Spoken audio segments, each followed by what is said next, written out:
We are live. All right, yay. All right, guys, thank you for joining us today on Bellevue TV. My name is Alexis. Oh, I cut out. I think his screen froze. Hello? I think we can hear you. Oh. And so three wise people walked onto a Zoom call and we did what we thought any smart person would do. We asked them to stay to interview them. And so the three wise people we have today is Leo, 11 years old. Hi, Leo. Hello. Thank you for saying yes. Leo is 11. We have Viviana. Viviana is 15. Hi, Viviana. And then we have Aidan. Aidan is 19. Hi, Aidan. Yes. Yeah. And so one of the things we've done on Bellevue TV, and part of the thinking of Miracle Coast, is that all voices need to be heard and that wisdom comes from anywhere. Wisdom is not about time, the number of years you've been on the planet, but for the Miracle Coast family, we believe that wisdom is a state of mind. And so we've asked three students to be here today because oftentimes we have experts come and talk about how students are doing or how they're coping or talk about the state of students in the world. But we never really invite students to come and be part of the conversation.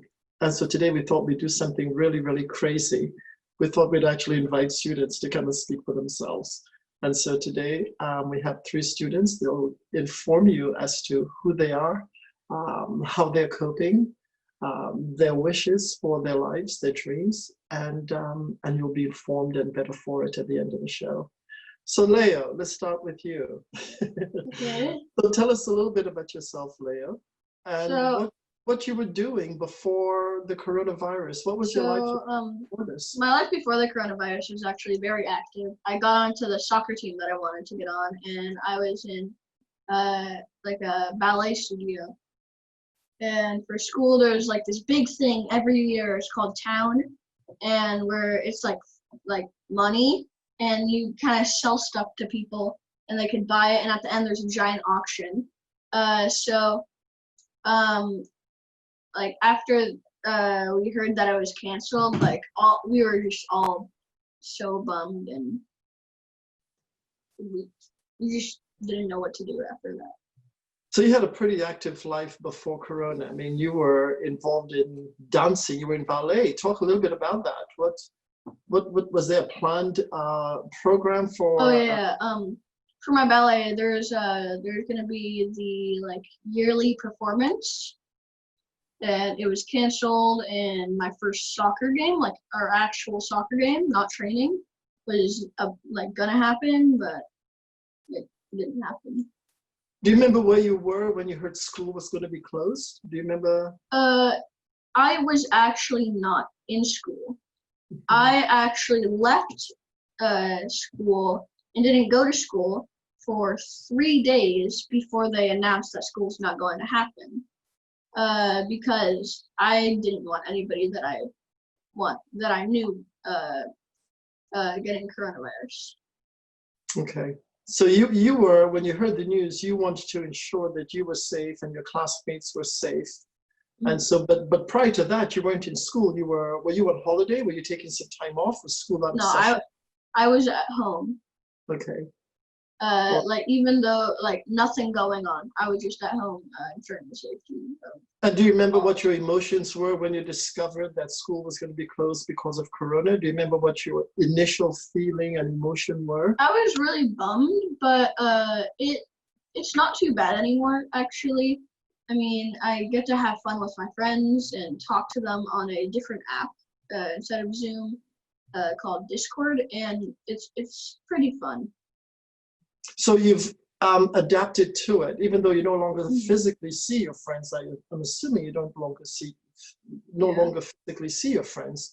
There's an app. What's the name of the app? What's it called? Discord. Discord. So you still have your friends, and you guys still do a lot of things that you perhaps wouldn't do, but new things that you're doing through the app, through kind of this virtual medium that you guys are using. It's kind of brought more things into my life than I expected. Some good and some bad. Really? Well, I'd love to hear more about that. But it sounds like you're still fully engaged with your friends. Yeah. Yeah, it's interesting. Viviana, I saw you smiling when Leo was speaking. Can you tell us a little bit about what you were doing prior to coronavirus and why you were smiling when Leo was speaking? Well, I just smiled because I could relate to Leo in the sense that my showcase that I was going to be participating in at my studio got canceled. And so I just related with him and I felt it in my soul when he said that I got canceled, because it's honestly it's so devastating when you work up to it and then it's just, unfortunately, it just didn't happen. Wow. So tell everybody who you were before so they have a background of you and some of the amazing things that you were doing, and some of the things that you and Leo may have in common. So what were you doing and who were you before the coronavirus? Well, I was and still am a student, and I am attending Coronado School of Arts. And I enjoy singing, dancing, acting. I've performed in the Old Globe.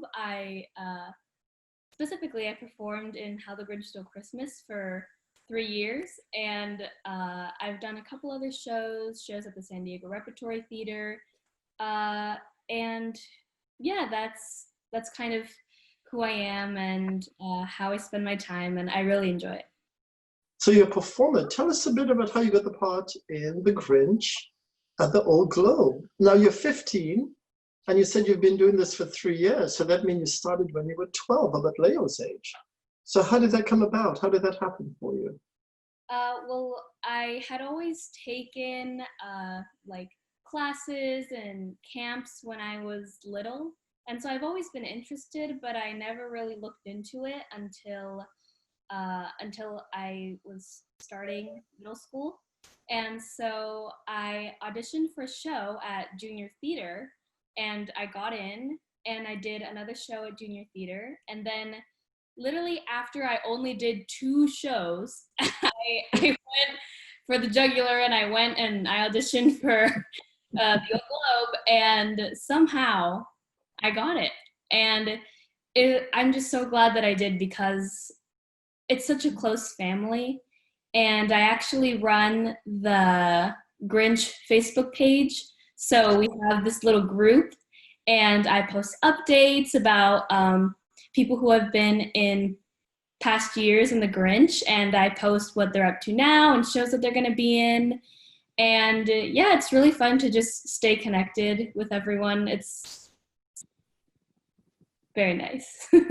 So you must have been fearless, because I'm thinking after 2 times of rehearsal, of going to camp, you looked at your mom and dad, Bennett and Lilia, and say, hey, mom and dad, I want to go and I want to try for this Grinch part, right?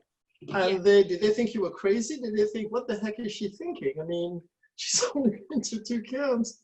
I mean, what were you thinking? I mean, were you thinking, I've got this, I'm going to nail this? What were you thinking? Well, a couple of my friends had been in the show before, and so Okay. I heard about the show, and I've always watched the show growing up. And so when I told them that I wanted to audition, they supported me through and through. And That sounds like your mom and dad. yeah, and yeah, it is sort of weird because both of my parents are designers, and I'm here just like as a performer, and it was kind of hard to make that adjustment because obviously my parents don't have too much experience with the performing arts, so we kind of went through the whole process together. Yeah. Well, I know your dad, and I know that he cannot sing. I don't know about your mom, but I know your dad definitely should not be singing either in public or private. Let me ask you something. How many students did you have to compete against in order to get this part? I am not exactly sure, but I know that every year, I don't know how many make it to the callbacks, but Oh my I think maybe 100, 200 kids or My maybe goodness. more audition.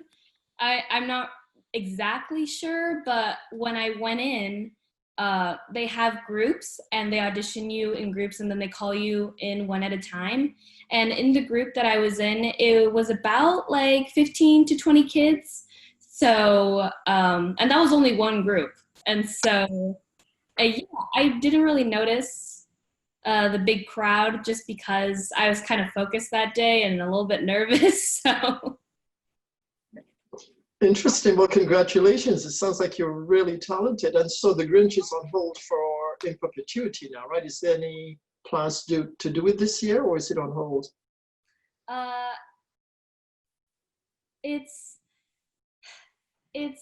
sort of complicated because, like everyone else, no one really knows when this whole thing is going to be figured out. So as for right now, it's on hold, but who knows, maybe in the future it'll start back up again, or maybe it won't. But yeah, just a lot of uncertainty surrounding all of the shows. And let me ask you, like I asked Leo, where were you when you got the news that school would be closed and essentially your life would be different? Where were you when you got that news?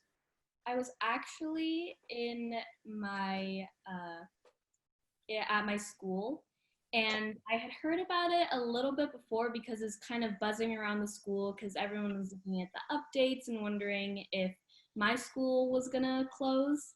And I was actually in the class, and through the speaker I hear the principal announcing that we're going to be closed for 3 weeks. And in that moment, everyone was sort of excited, you know, because, yeah, like we get a longer spring break, but none of us had any idea what was coming. So it was initial excitement, and now how are you feeling about it? I mean, I know Leo recently said that, you know, he's connecting with his friend online on Facebook, not Facebook, but some platform. Is that what you're doing right now? You're connecting with your friends in ways that that are new and different than how you were connecting with them before. Yeah, I usually talk to them through Instagram or just regular iMessage, but I've been using the app House Party a lot to connect with my family specifically. And so actually every morning, my cousins and I set a time to do a workout together through house parties. So that's kind of how I've been getting that activeness in. So you're still connected. Yes. So Aidan, you've heard Leo, you've heard Viviana, Indeed, I and have. you're 19, and you're at the university, you're at Berkeley. At least you were there when that happened. Tell us a little bit about your life at Berkeley before COVID and what your life is like now. First of all, this is a pretty informal show, right? Yes, So I can put my leg up. yes, you Oh, can. God, I've been dying to do this. Okay. So UC Berkeley, honestly, so you guys are going to go to college soon, or relatively soon. So tell me my story as a freshman. I'm kind of exposing myself here, but I didn't have the best time in terms of social-wise. At Berkeley, there's this huge perception that you need to be studying all the time, especially as a STEM major or engineering major. So that You was said my a time. STEM major? You said STEM Yeah, major? so I'm computer science. Can you tell people what STEM is, please? So STEM is science, technology, engineering, and math. Thank you. Yeah, so I'm computer science. So I was spending a ton of my time pouring into my studies, pouring into academics. And I really didn't have this time to focus on maybe working out, maybe trying my hobbies out, maybe going to parties. My social life was not good at all. And I was generally unhappy, but I was fueled by this desire to, like, if I'm not working, then why am I not working? That's why am I going to school in the first place? So in the general sense, I think I really lost sight of why I was going to college in the first place and why I was like going down this path. So COVID came, it was kind of sad. It was happy at first. Everyone was like, oh, online school, we don't have to like walk across campus anymore. That was me. But then COVID came and people were like, oh my God, we have to leave our friends. We have to go home. Everything's ruined. And for many people, us three students here, we're pretty privileged. We have the opportunity to go on this call and talk to them in a stable setting. There's no people yelling in your background, crammed to like a one room apartment. So I feel like from my perspective, COVID has helped me reestablish my mindset. It has helped me really look into myself and enjoy the hobbies that I like doing. So I'm cooking out again, I'm working out, I'm going on walks with my dog. I miss her so much. And then, yeah, that's pretty much it. And then now I have an internship at a software company. So I'm really trying to dive into like, what am I here for? Why am I going to college? And COVID has really helped me find that.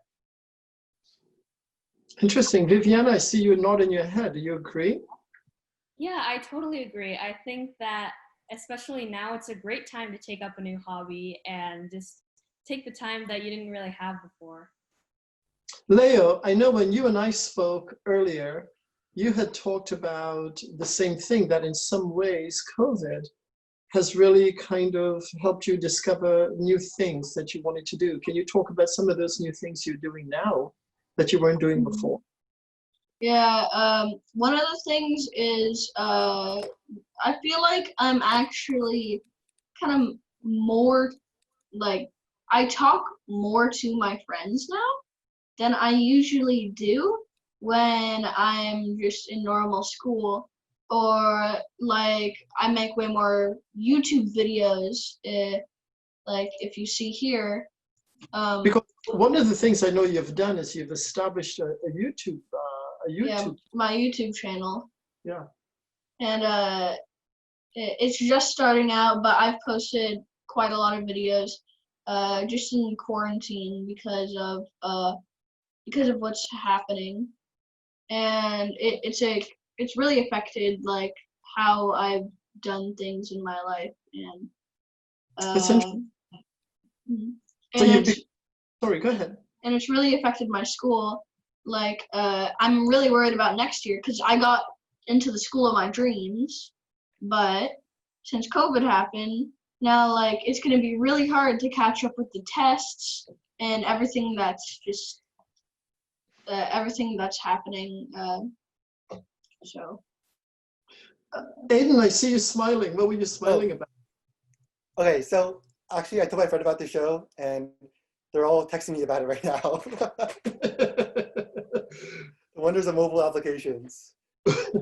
What do you think about Leo? I mean, what Leo just said, one of the things I'm concerned about is, school, and am I going to keep up? And, how are you navigating that as a college student?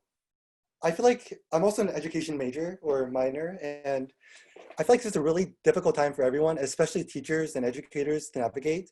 And there's like people are saying that our generation are losing, oh my God, a whole year of education. And it's really true. We're losing a lot of education and the quality of education is going down. You really can't have the same experience like online than you can have in person. That being said, I do think the professors at Berkeley, in my special case, are doing a really good job of creating accessible content, of reaching out and being accommodating for students. So they've been lenient with grades. They've offered more opportunities for leniency in general. And that's something I feel all teachers are trying to navigate down, this balance between education, and they know us students, or a lot of students out there are struggling. Maybe they're stuck with like really, really bad Wi-Fi, or they don't have the like laptop they need to do their assignments that the school does provide. So these kinds of things are just really all things to think about in terms of the education mindset. It's really important because education is just one of these sectors, but there's so many different sectors. Every single thing that you can see it, you can probably analyze and see how COVID has impacted that and see how people are adapting. And that's really interesting. I'm sure that's why you brought us here as students, to also analyze that as well. I think so, because one of the things is we have a lot of experts who are saying, well, this is how 11-year-olds are coping, and this is how 15-year-olds are coping. And, it's nice to just kind of hear directly from you guys, how you're coping. I mean, Viviana, what's it like for you? I mean, I love your mom and dad. I think they're brilliant. They're wonderful. I love them as dear friends, but you're home with them 24 hours, 7 days a week. And you're an actress, and you're very external, and your performance. So is Leo. Again, Aidan was at Berkeley and being very external. So Viviana, what's it like for you? And what are some of the challenges you're facing being at home? Well,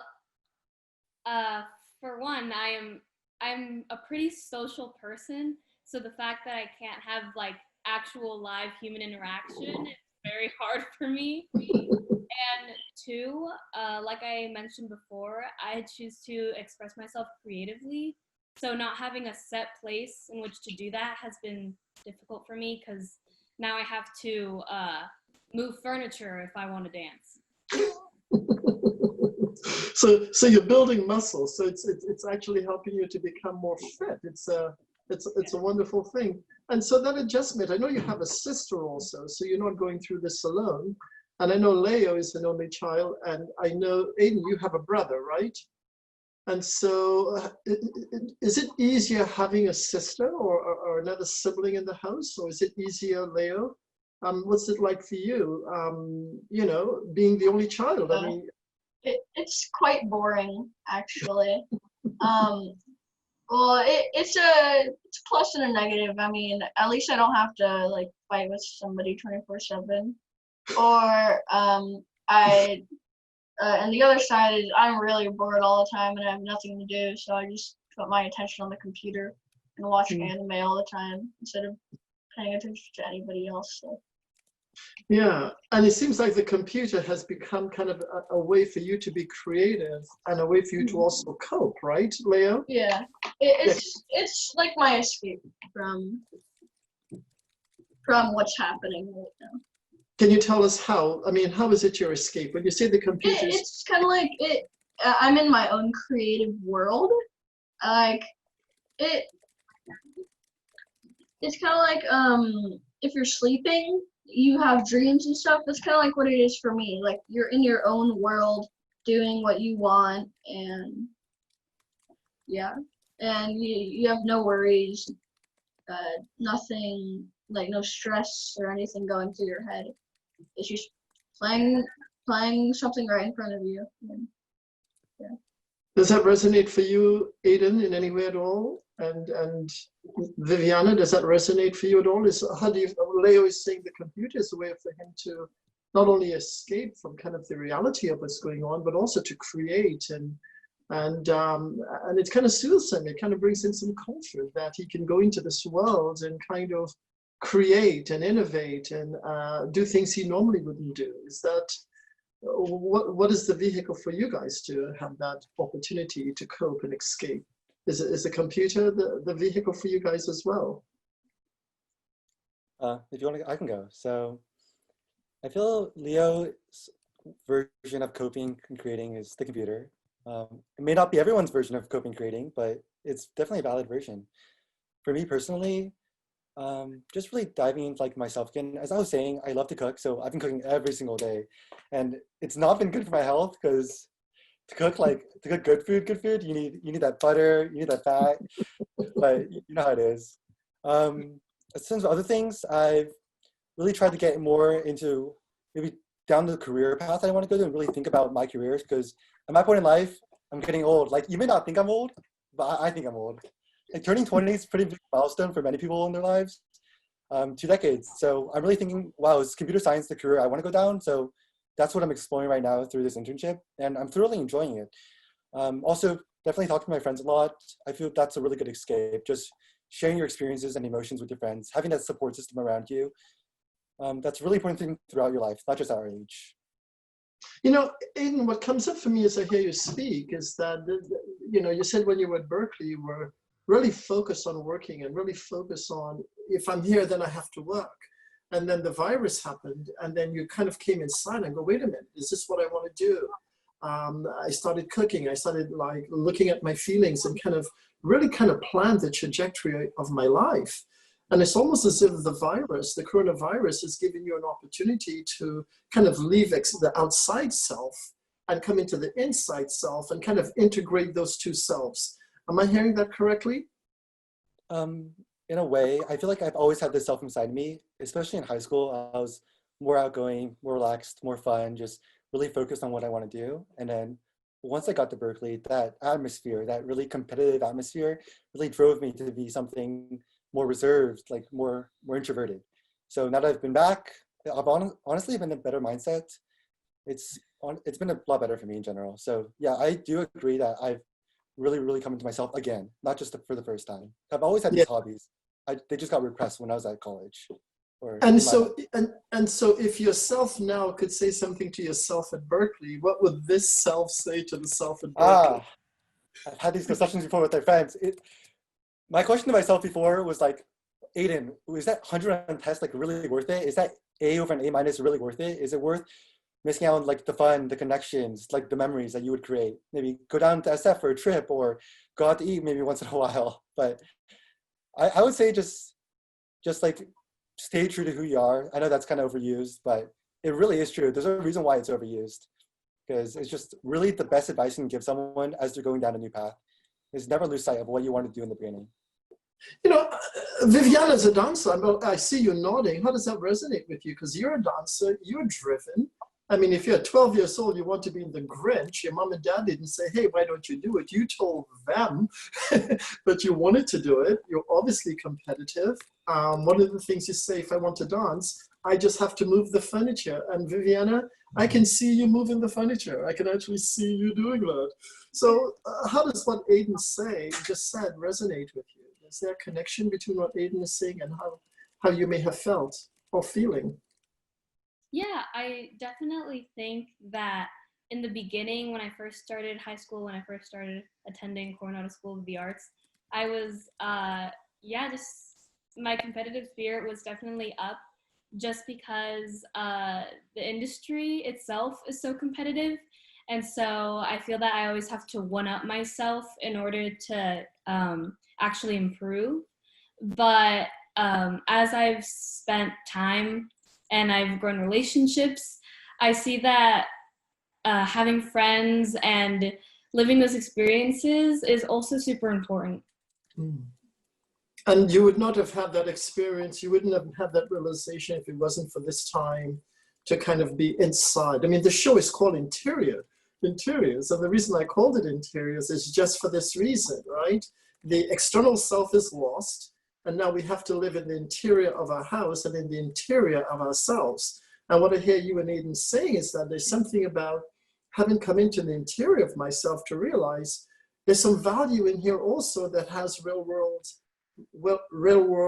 value, right? The internal experience actually has as a currency to that in my external life. Do you think this has made you a better dancer, a better performer? Do you think, or let me ask you a more generic, let me ask you without leading you, how has this experience informed your theatric experience? Will this make you a better actress? Will this make you a more integrated actress, a more integrated person?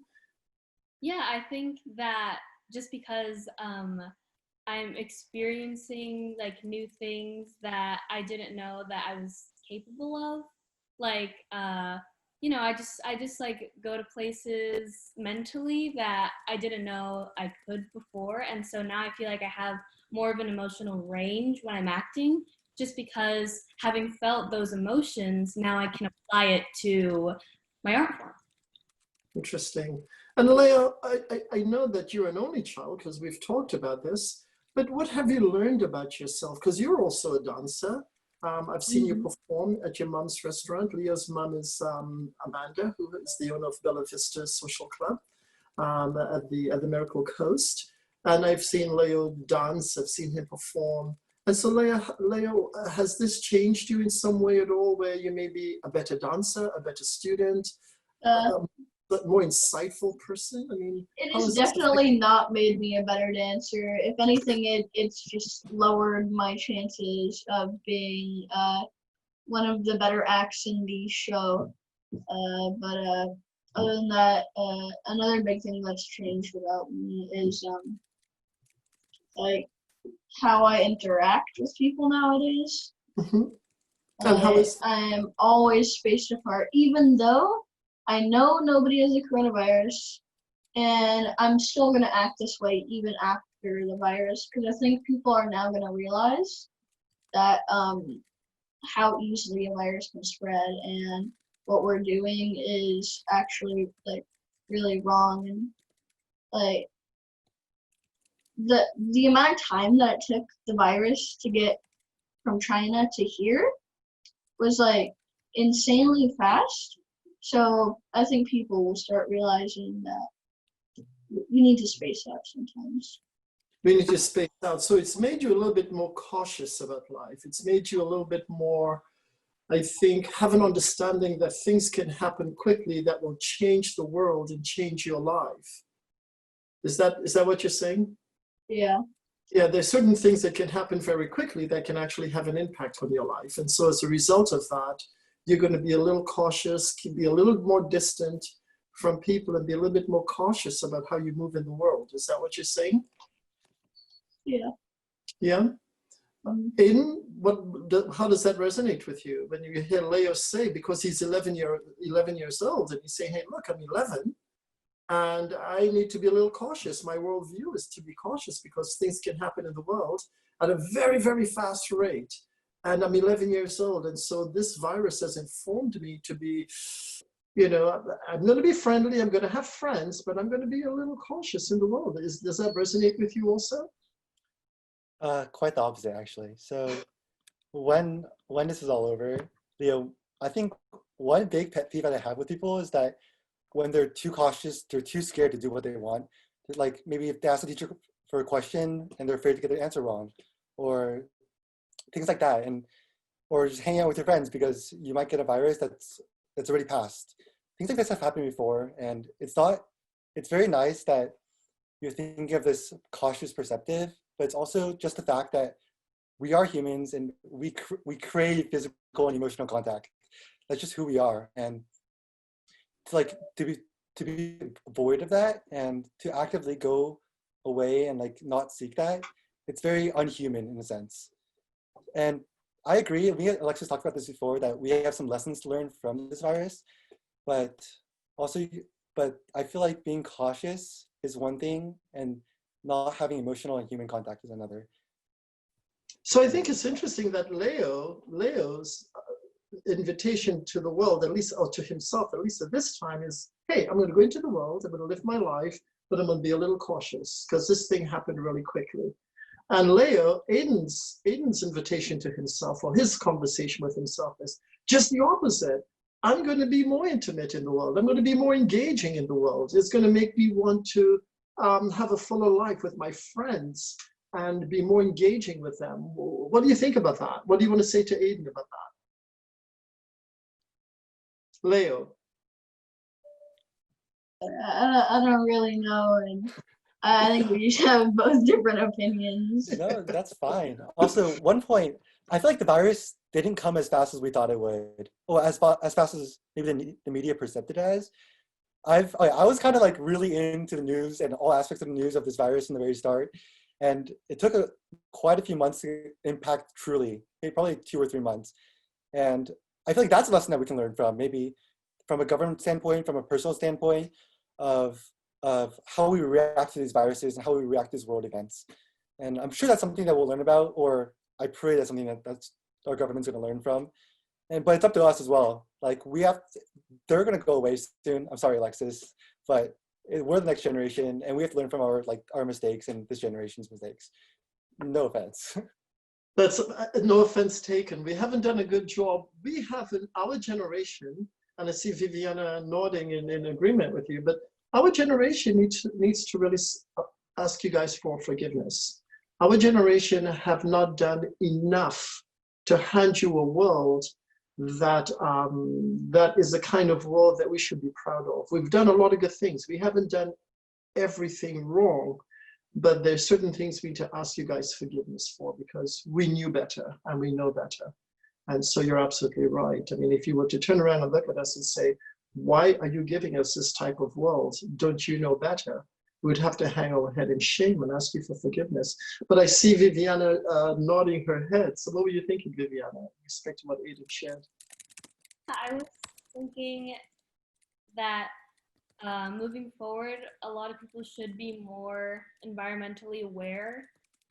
Taking care of the planet is super important. And now that pollution rates have gone down because of coronavirus, I feel like we kind of owe it to the earth because we've done a lot of damage. Well, to that end, what would you like to say to my generation? What would you like to say to my generation in respect to how we have brought you into the world, how we have treated the world and brought you into it? Is there a question you'd want to ask our generation? I know Leo is 11. I mean, Leo, I think we lost Leo. I think Leo, you okay? I think he's multitasking. But is there my wires? Is there a question you want to ask the adults? I mean, is there there a question or a statement you'd want to make to people in power and to the generation that brought you into the world? Any one of you? I would say don't be scared of new ideas. Well, Wow. Meaning what? What do you mean by that? I mean like when some parents I've heard, not my parents, but like some parents I've heard, well, you're the kid and I'm the parent, so what I say goes, or what I say is right. And I feel that, especially in today's world, kids know a lot more about the world than they did a few years ago, and they're more aware of what's happening. And so I feel like they have a good amount of insight, and their ideas shouldn't be just shut down. They should be taken into consideration, and they should be valued. So kids should have a seat at the table and their ideas should be heard.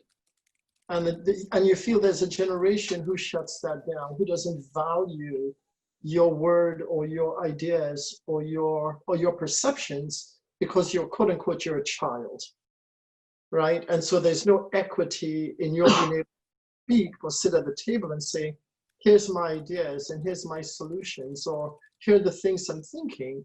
And somehow that gets shut down because you're a child and they're the adult. And so, and then at some age, maybe 18 years old, they say, okay, now you're adult, now we can listen to you. And you want to say, no, no, no, no, no. I've had ideas all my life. I've been wanting to sit at this table all my life. Is that right? And even though kids aren't always right, Neither are adults, by the way. neither are adults as well. But I feel that there's always a compromise. It doesn't have to be one or the other.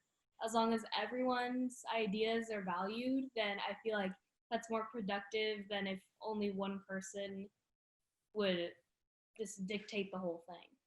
Yeah. So there's not even the opportunity to be heard.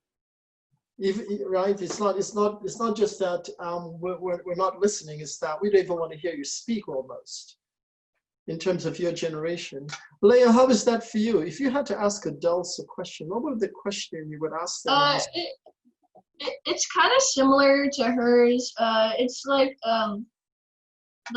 they should notice that we are trying to help them, because lots of the time they make it seem like we're not trying to help them, and make it seem like we're trying to go against them, and they just keep on coming up with all this weird stuff like, oh, this and this and this, and then at the end of the day they don't get it done. And when's the last time a kid has ever failed? I mean, if somebody says open up an ice cream shop, it's never going to shut down. I mean, it's an ice cream shop. What kid doesn't want ice cream? Like, if the grown-ups say, oh, let's open up a bank, I mean, there's Bank of America right over there. Why are you going to go to that bank? You got to get the ice cream shop or the candy shop. I mean. I love that. I absolutely love that. So kids should actually be listened to and they should be heard. And their voices. I mean, it seems like grown-ups have like a thick layer of blubber around their ears or brains. I mean, they never listen. I see you laughing, but I want to challenge you a bit. That must be frustrating. That must be really frustrating to not ever be listened to. Is that frustrating? It really is. I mean, it's kind of like if you're trying to like do something that you've been dreaming of for your whole entire life, or like in your guys' case, like for Viviana, like being a big production, or Aidan, maybe, I don't know, make a video game or something. Like if it was instantly shut down and the people said no, I mean, how would you feel? Like, and then like sometimes they just don't get it, and they don't relate to us and see how they're hurting us in some ways. That it's kind of like if somebody does something really bad and they make you want to stop doing the thing that you love. That's basically what parents are doing.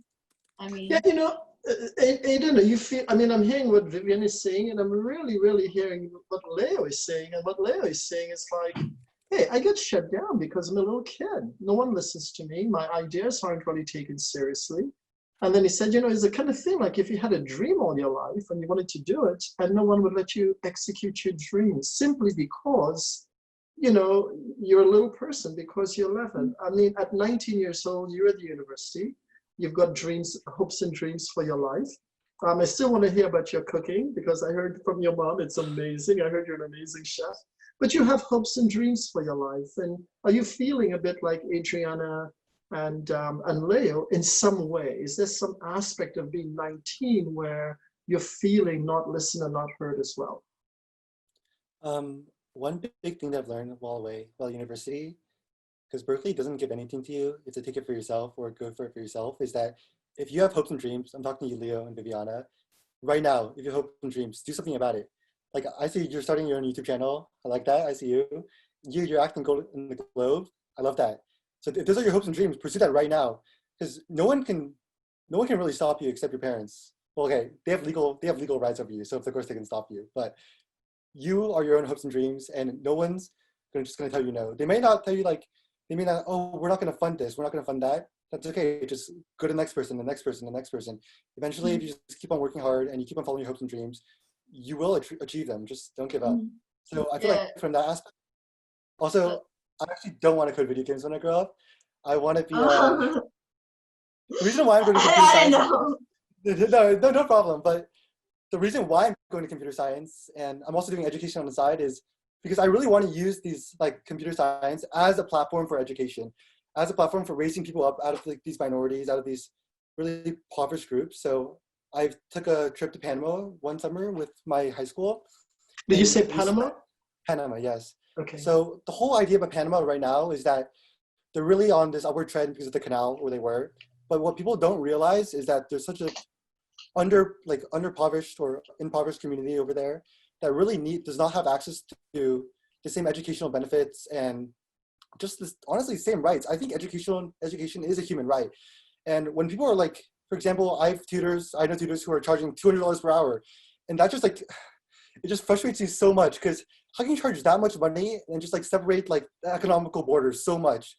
Because education is so important for everyone. And honestly, that's my passion. Sorry, I got kind of sidetracked there. But yeah, anyways, what were we talking about? So I wanted to agree with you on the what's it called, the where the YouTube channel thing. I mean, that's where the blubber comes in. I mean, if they don't listen, I could make something really great and really big, and if I if you want to get maybe a camera or something like, and it costs a lot, and they don't let you get it. I mean, you could have become something really great and get monetized and make lots of money. Leo, go mow some lawns, go do some chores, go get money around the house. There's plenty of ways to get money, right? You guys got to work for it. And I think we were talking about how our younger generation is not being heard by the older generation. Yeah. And there's a reason for that. It's because they've gone through these experiences, these traumatic experiences that really form who they are right now. They have more experience than us. They have more wisdom. You're talking about how wisdom is built not through age, but through characteristics, through personality. That is true, but it's also the experiences. And it's a matter of fact that at 19, at 14 or 15 or at 11, we can't and we don't have the access to build up these experiences that you guys have. You guys have gone through a career, you guys have gone through, I'm sure, many harsh things in your life and many traumatic events that you've had to push through and get over. And that's one of the things. I'm not saying all adults are that wisdom like that, or some adults I cannot stand them. That's another topic. But for the matter of fact, most people their age, most people Alexis's age, they really have this insight to the world that we just don't have yet, but we will eventually. But the key insight, the difference between us and them is that we're growing up in a society where change happens so fast. But we have to use these experiences, and I think we're growing up faster than they are, honestly, especially through COVID. COVID has forced us to grow up faster. Or forced many people to grow up faster. So I think that's one of the experiences that we have that they don't, that we can take as we grow older and formulate some new experiences of our own, and use that in the future to help benefit your passions, your goals, or maybe just give back in general. You know, one of the things, Vivian, I always see you shaking your head. So I always want to come back to you and say, okay, I saw you shaking your head. What were you agreeing with? I was agreeing with the fact that on the other side of the story, yeah, a lot of adults do have that insight that Aidan was talking about that us kids just don't. And some kids refuse to listen to their parents because they don't think that they can relate on that sort of level. But it's funny how history repeats itself, and it's kind of crazy how the things that kids in this generation are experiencing now and how they correlate to how the older, well, I'll say older generation, for lack of a better word, are experiencing. And it's sort of funny how they kind of overlap in a way, and there are always things that we can learn from. And yeah, it's just crazy to see that, oh, well, I'm going through this right now, and well, I don't know, maybe my parents would never understand, but then my parents always tell me these stories about how they were growing up, about how they were raised, and the kind of world that they were living in. And they had to work really, really, really hard to get where they are. And I feel the same goes for this generation. What have you learned? Speaking of that, that was you know, thanks for offering that, because I think oftentimes it's easy to blame another generation, and only, whether it's you guys or us, right? Whether we look at your generation and go, oh boy, this generation is not going to make it, and that's the only story we have. And then your generation look at us and go, oh God, those guys left us a terrible world. But what I love what you both offer, including Leo, was that there are things we can learn from each other, right? And so to that end, what I want to ask you is, what have you learned from your parents? What have your parents taught you, or what have you learned from your parents through observation that has been of value to you? You look at that and you go, wow, that's a value that I want to have in my life, you know? So what have you learned from your parents in through observation or through conversation?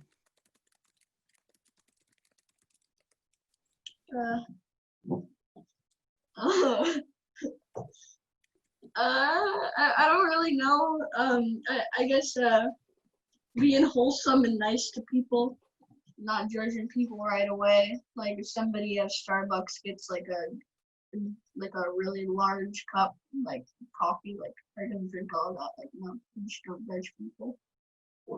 And other than that, Well, my mom. Well, I know Leo's mom very well. So when Leo talks about not judging people, Leo, I think that's really an important thing that you've learned from your mom, because I know your mom exceedingly well. And I know your mom, one of the things I've always admired about your mother is how loving and kind she is, not just to her family, but to the world around her. And I know that's a value system that she certainly has passed on to you, because I've seen you guys at the cafe. And I've heard your mom talk to you about the people. She introduces you to everyone. She tells you about the work they do in the world. Yeah, she does introduce me to everyone. That's right. But, you know, just so we have context, Leo's mom and dad owns a restaurant by the Salk Institute. It's called Bella Vista Social Club and Cafe. And so some of the most brilliant minds actually assemble at that restaurant, because you have the Salk Institute here.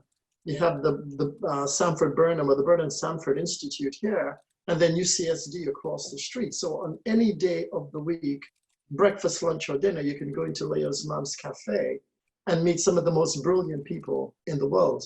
And the one thing you'll always see when you go in there is Leo's mom introducing this person to this person and this person. So if the three of you walked into the restaurant, within 10 minutes, Leo's mom would have introduced you to everyone in the restaurant and say, okay, work with Viviana, because she's a dancer and she's an actress. And oh, by the way, Aidan is at Berkeley, and she'll introduce you to all the scientists. And before you leave, you have 15 business cards.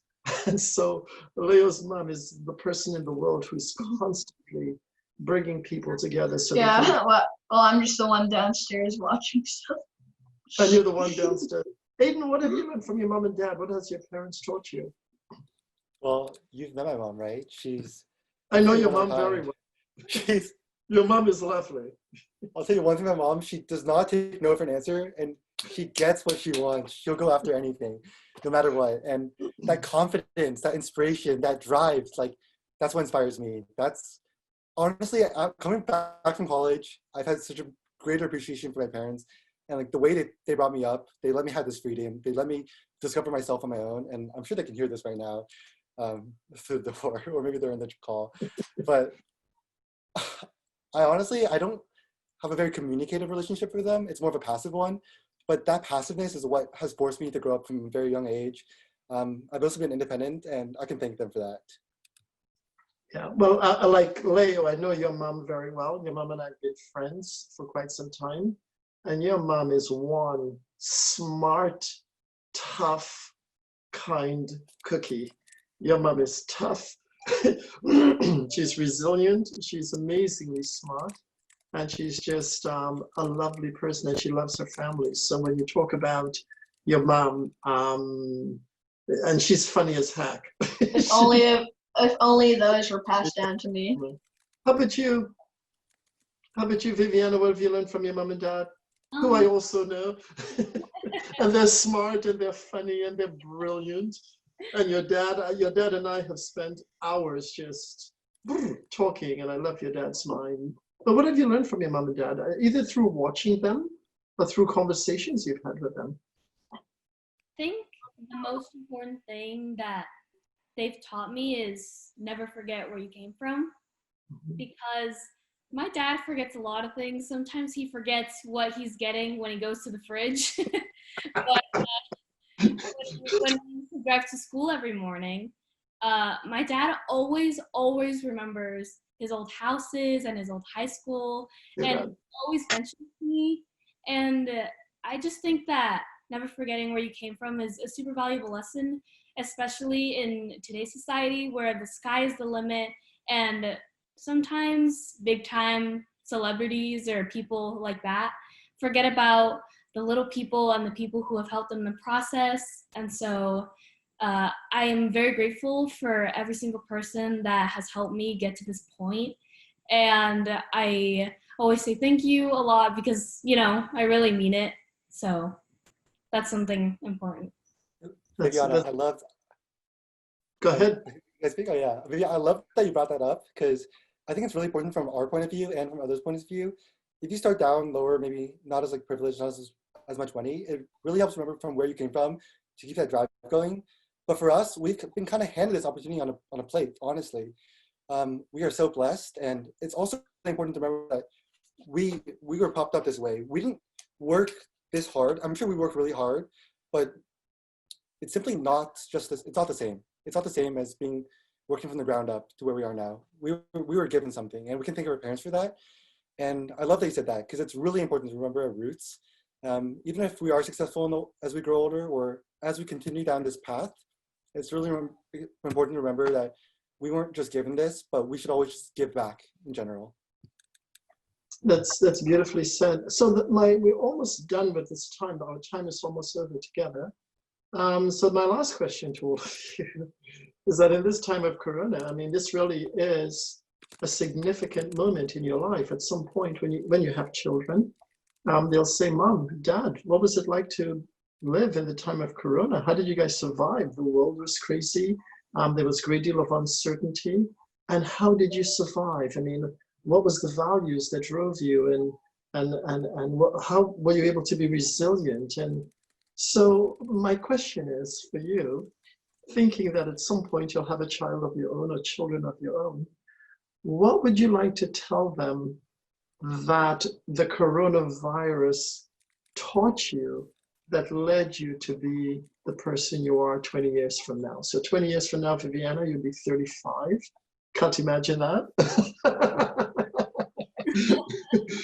at the old age of 35, Viviana, what would you like to say? This is what I learned about myself that has made me the person I am today.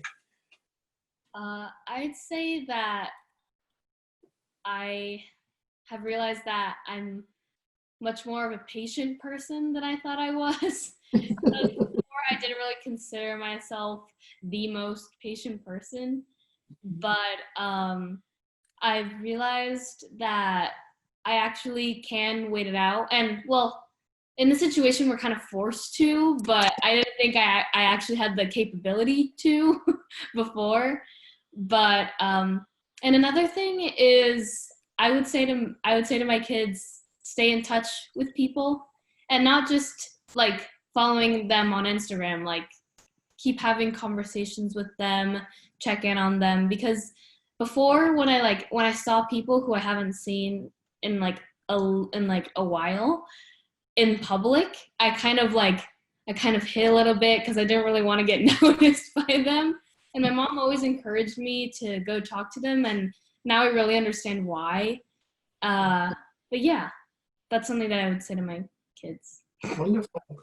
Okay, Leo, Yeah. 20 years from now, you will be, oh my God, Leo, you'll be 31, 20 years from now. Yeah. Oh my goodness, I can't imagine, Leo, you'll be 31. What would you say that you learned during Corona? Okay. Successful. I'm just gonna do a little bit of acting right here, okay? Okay, wait. Gotta get ready. Hey there, you young boy. You always gotta remember to stay on your path, and there's gonna be twists and turns, but don't let anything put you off. Yeah. Was that your mom's voice there? That was very good. So stay the course. Don't let anything go off. That's supposed to be my grandpa's, but I guess. How about you, Aidan? What, 20 years from now, you'll be 39. My gosh, Aidan, you'll be at the ripe old age of 39. Oh, So what would you like to say you learned, and how did the virus inform you about your path to success at 39?